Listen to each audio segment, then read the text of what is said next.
In this video, I'm going to walk you through the best filmmaking practices on a modern Leica SL solution. I'm going to be using the Leica SL3S as my reference point, but a lot of this applies to the Leica SL3, Leica Q3, and even Leica SL2S.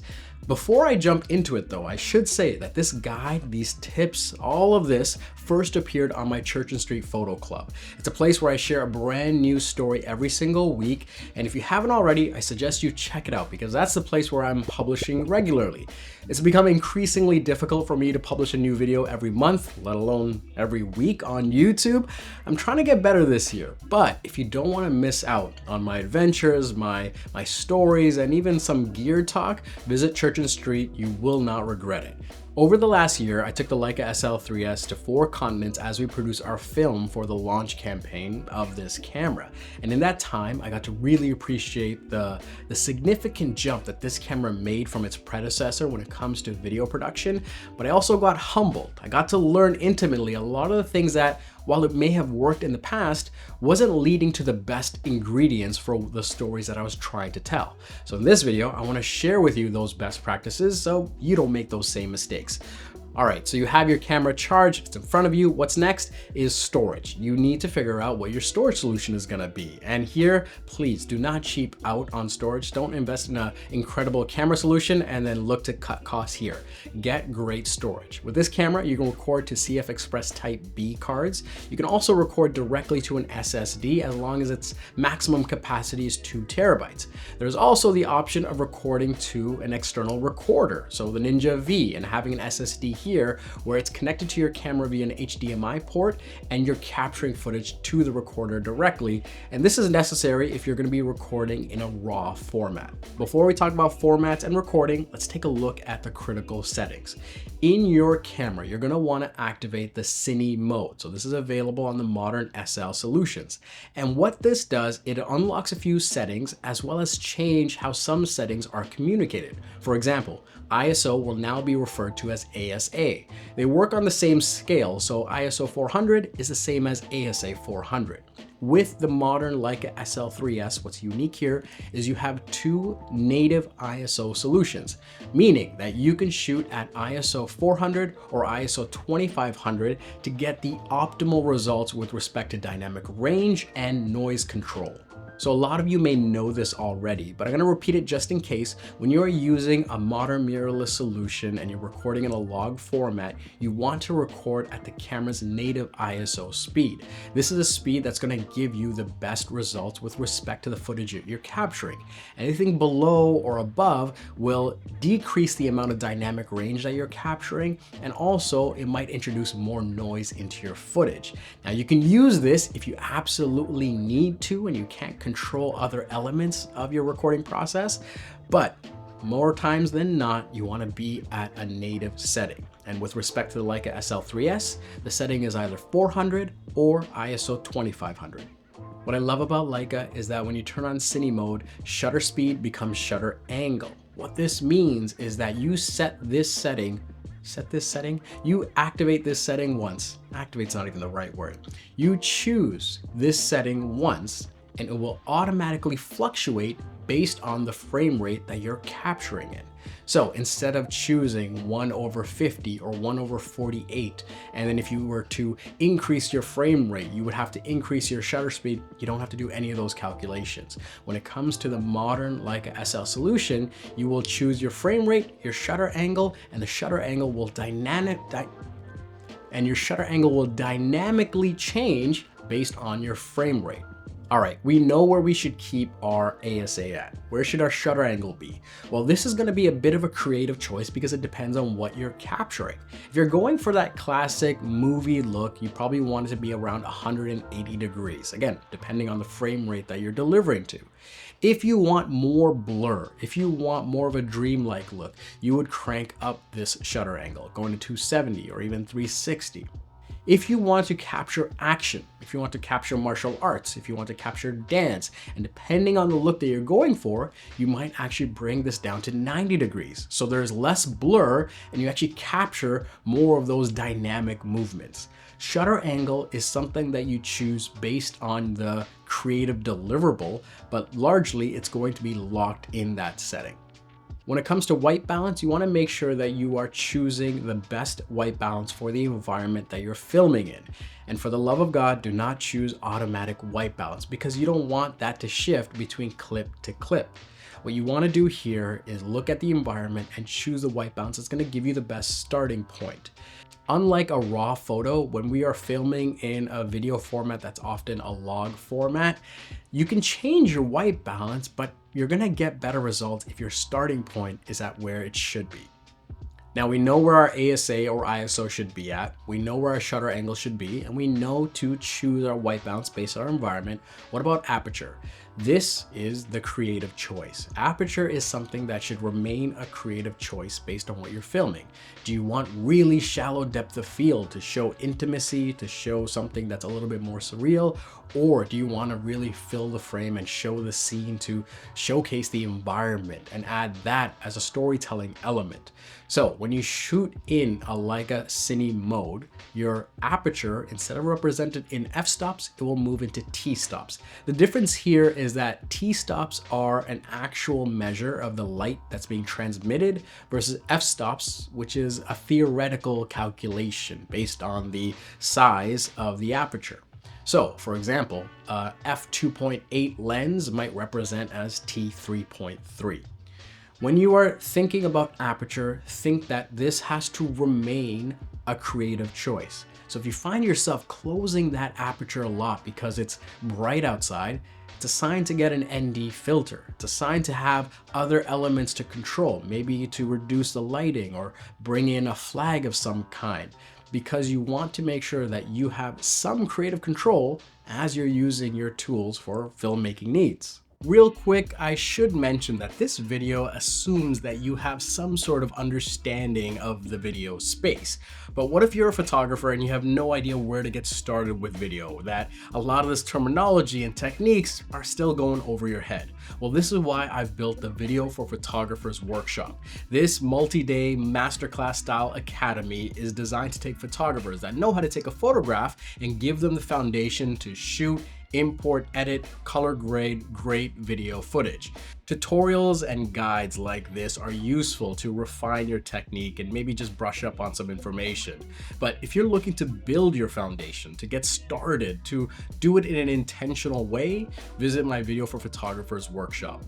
If you're watching this before June 2026, the next workshop is happening in London and there's still a few seats still available. If you're watching after that date, well, the link will be updated with additional dates all over the world. Again, if you know how to take a photograph and you just want to make that leap into video, especially if you have a Leica SL camera, this workshop is designed for you. All right, let's talk about user profiles. This is something that I absolutely love about the Leica ecosystem. I think that they do it the best. You can customize all your settings, all your shortcuts, every single parameter, and have it saved to a user profile that you can access with a couple of clicks. With the Leica SL3S, I have a few profiles that are set up, and I will bring them up as I talk about them. If you want to view them in detail, again, visit Church and Street and you can see everything there. My first profile, the most common one, is a Cinema 6K profile that's designed for the best ingredients from a general purpose perspective. So it's going to give me the most dynamic range, the best file, and a ProRes format that's going to be easy to edit with. When it comes to slow motion footage, I generally am avoiding that 120 frames per second. Again, it depends on the project. So here I'm using Cinema 6K, it's 60 frames per second, and then slowing that down later. The last profile I'll have set up is for raw recording. So in an environment where I want the absolute best ingredients and I don't care about file sizes and there might be a lot of visual effects applied afterwards, I'll be using the raw recording to an external recorder. Now, before I jump into my color grading process, let me quickly blast through some key settings to keep in mind. Under your L-log settings, you're gonna wanna make sure you turn the sharpness down here. I do not want my camera deciding the sharpness of my footage. So I want to bring this back and choose my sharpness when I'm actually editing my footage.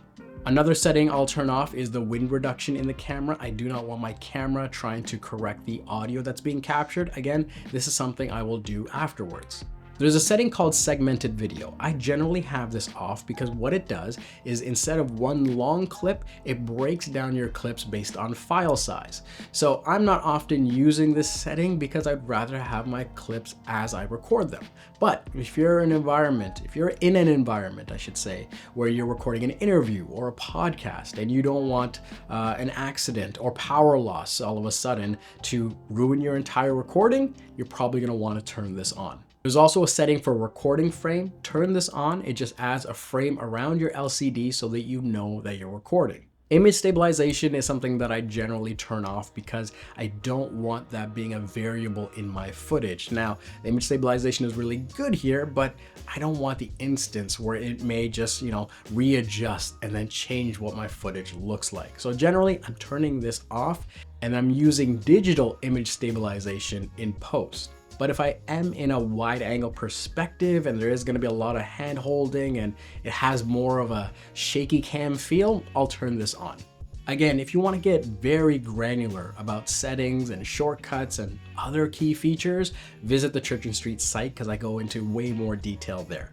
All right, let's talk about L-Log and correctly exposing for L-Log. L-Log is the format that you can use on Leica cameras to capture the most amount of dynamic range for your video project. You can use HLG, or hybrid log gamma, if you're going to HDR deliverables, but most of us are not dealing with that. So we choose L-Log. This is something that I got humbled with last year. When exposing for L-Log, there is no one correct formula. You are choosing an exposure based on what you're capturing. So if you're wondering, how do I get the best L-Log footage? You are gonna be overexposing your footage as much as possible before you overexpose critical information. So what does that mean? Well, if I'm sitting here in my office, I'm exposing this scene for what I think will look right. And then I will crank up the exposure before critical information is being overexposed, i.e. me, the subject. So if the lamp behind me is overexposed, that's okay. I just want to make sure that I'm not losing any information on myself. So how do you expose correctly for L-Log? You are gonna ETTR, you're gonna expose to the right. This means that you are overexposing your footage. There is no formula of whether you should be 1 stop, 1.5 stop, or 2 stops over. It all depends on what you're capturing. So if you're outside, you have your subjects there, and you have the sky behind you, and you have some scenery, you're gonna expose the scene for what you think looks right.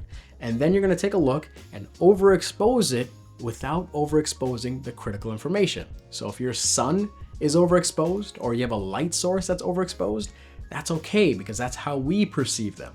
As long as your subject is not clipping, as long as you're not losing information on your subject. So if your subject has a big old reflective forehead on them, as you're exposing the scene and you're pushing that exposure higher, you just want to make sure that you're not losing information there, that you still have everything, even though it might appear brighter than it should be. What I've learned over the last year is L-Log is actually designed better to preserve highlights than shadows. So that is why we are overexposing our footage. So as you shoot, as you practice, keep this in your mind that you want to add and feed as much light into the camera as possible without overexposing critical information. Again, if it's a light source, if it's a car headlight, if it is a lamp, a torch, whatever it may be, that's okay, as long as your subject has all the critical information without being overexposed. All right, let's talk about color grading L-Log footage. Now, when it comes to color grading, maybe there is no right way. Everybody has their own way, but if you're asking me, there is a correct way to start the process. You can use Premiere, you can use Final Cut, you can even use CapCut. I prefer using DaVinci Resolve because it gives me the best control and the best tools for color grading my footage. Before I get started, I want to make sure that DaVinci is set up correctly for the color space that I'm editing with, so I choose DaVinci YRGB, DaVinci Wide Gamut, and Rec 709 2.4. Some people will use a color managed space where DaVinci is automatically transforming the color as you bring it in. I prefer not to use this and have that visibility over all my footage. Let's say you have your edited timeline and now you're going into the color grading process. Let's look at what our node tree would look like. The first node is a color space transform that I will apply. This is going to take my L-Log footage and move it into DaVinci's color space. It's basically saying, hey, I see you. I'm going to make sure that you're dressed correctly for the space that we're in. So here, I'm going into the effects panel. I'm searching for the color space transform and applying this on my first node. My input color space and input gamma is Rec 2020 and Leica L-Log. My output is DaVinci Wide Gamut and DaVinci Intermediate. Again, what this is doing is taking the footage that we've captured and mapping it across the DaVinci color space for us to work in. Before we actually work and manipulate the color, we're actually going to apply the last nodes for our color grading process. So for the most part, you can come in here, add your last node, go into the effects panel, choose the color space transform again, and choose the input color space of DaVinci Wide Gamut, DaVinci Intermediate, and move it into Rec 709 Gamma 2.4. As soon as you do this, you'll see all the colors kind of lock into this color space. It's basically transforming our footage into Rec 709, which is largely the deliverable that most people are going to be working in. These two nodes applied, you can go ahead and add the nodes in between to manage your dynamic range, your saturation, your contrast, all that fun stuff. Now, this is one way to do it. There's also other ways. Now, let's say that you have a LUT that you want to use. Well, there's two kinds of LUTs. There's conversion LUTs and there's creative LUTs. Let's say that you want to use Leica's LUTs that they provide, classic or natural. These are conversion LUTs. They are taking log footage and transforming that Rec 2020 footage into 709. So if you were going to do this, if you wanted that, well, this is what would happen. Your last node that we had before, instead of transforming it to Rec 709 Gamma 2.2, you would change this to Rec 2020 and Leica L-Log. You would then apply another node after this and put on the LUT.